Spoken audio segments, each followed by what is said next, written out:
Students welcome to this lecture. इस lecture में हम डिस्कस करेंगे एक्टिवेशन एनालिसिस।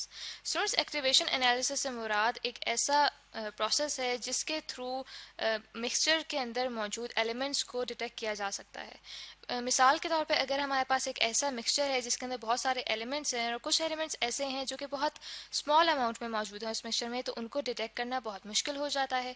तो वहाँ पे यही एक्टिवेशन एनालिसिस का प्रोसेस इस्तेमाल किया जाता है जिसके थ्रू एलिमेंट्स को डिटेक्ट किया जाता है कि उस मिक्सचर में कौन कौन से एलिमेंट्स मौजूद हैं। तो स्टूडेंट्स, यहाँ पे हम एग्जांपल लेते हैं कि हमारे पास एक मिक्सचर मौजूद है जिसके अंदर बहुत से एलिमेंट्स मौजूद हैं।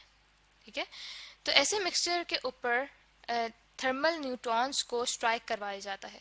ठीक है, थर्मल न्यूट्रॉन से स्टूडेंट्स मुराद है कि ऐसे न्यूट्रॉन्स जिनकी स्पीड को स्लो डाउन किया गया हो, और ये सारा प्रोसेस एक न्यूक्लियर रिएक्टर के अंदर करवाया जाता है। तो स्टूडेंट्स, जब थर्मल न्यूट्रॉन स्ट्राइक करते हैं एक ऐसे मिक्सचर से, तो उसकी वजह से उस मिक्सचर के अंदर जो मौजूद एलिमेंट्स हैं वो रेडियो एक्टिव बन जाते हैं। ठीक है, यहाँ पे हम लिख लेते हैं कि वो रेडियो एक्टिव एलिमेंट्स बन जाते हैं, यानी कि ऐसे एलिमेंट्स बन जाते हैं जो कि अपने आप को स्टेबल करने के लिए रेडिएशंस एमिट आउट करते हैं। तो ऐसे रेडियो एक्टिव एलिमेंट सबसे पहले एमिट करते हैं बीटा पार्टिकल्स। ठीक है, बीटा पार्टिकल्स एमिट करने के बाद इनमें से गैमा रेडिएशंस भी एमिट आउट होती हैं।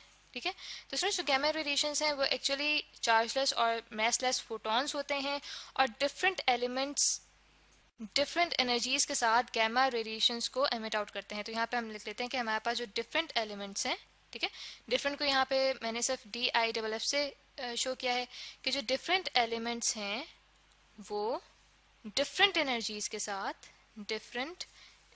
के साथ एमिट आउट करते हैं गैमा रेस को। ठीक है, गैमा रेस को डिटेक्ट करते हैं। यहाँ पे बल्कि हम सिर्फ गैमा को इसी सिंबल से यहाँ पे डिनोट कर देते हैं।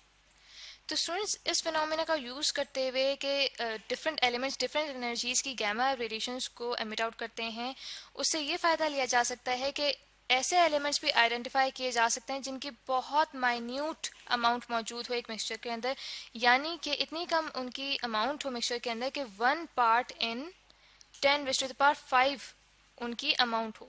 यानी कि अगर हमारे पास एक मिक्सचर है जिसके हम 10⁵ पार्ट्स बना दें, तो उनमें सिर्फ एक पार्ट भी अगर एक एलिमेंट का हो तो इतना एलिमेंट भी डिटेक्ट किया जा सकता है एक्टिवेशन एनालिसिस के थ्रू। और स्टूडेंट्स, जब एलिमेंट्स इन गैमा रेस को एमिट आउट करते हैं तो इनकी जो एनर्जीज हैं वो कैलकुलेट की जाती हैं स्पेक्ट्रोमीटर के थ्रू। ठीक है, स्पेक्ट्रोमीटर के थ्रू इन गैमा रेस को डिटेक्ट किया जाता है।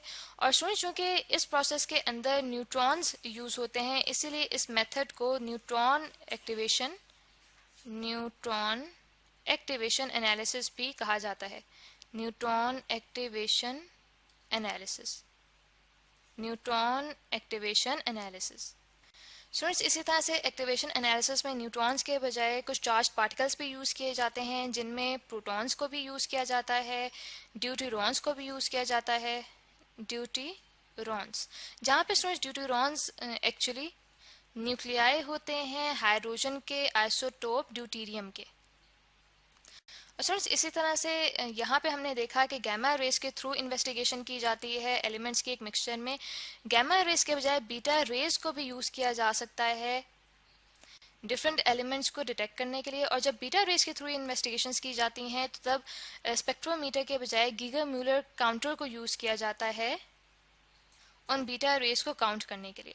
तो यहाँ पे हम लिख लेते हैं कि जब हम बीटा रेस के थ्रू इन्वेस्टिगेशन करते हैं तो तब हम यूज़ करते हैं Geiger Muller counter. Geiger Muller को यहाँ पे मैं GM से डिनोट कर रही हूँ। तो गीगर मूलर काउंटर यूज़ किया जाता है इन रेडिएशंस को डिटेक्ट करने के लिए। तो आई होप स्टूडेंट्स कि आपको लेक्चर से समझ आ गया होगा, जिसमें हमने रेडिएशंस के थ्रू एक मिक्सचर में एलिमेंट्स को डिटेक्ट करने के मेथड को डिस्कस किया है, और उस मेथड को कहा जाता है एक्टिवेशन एनालिसिस।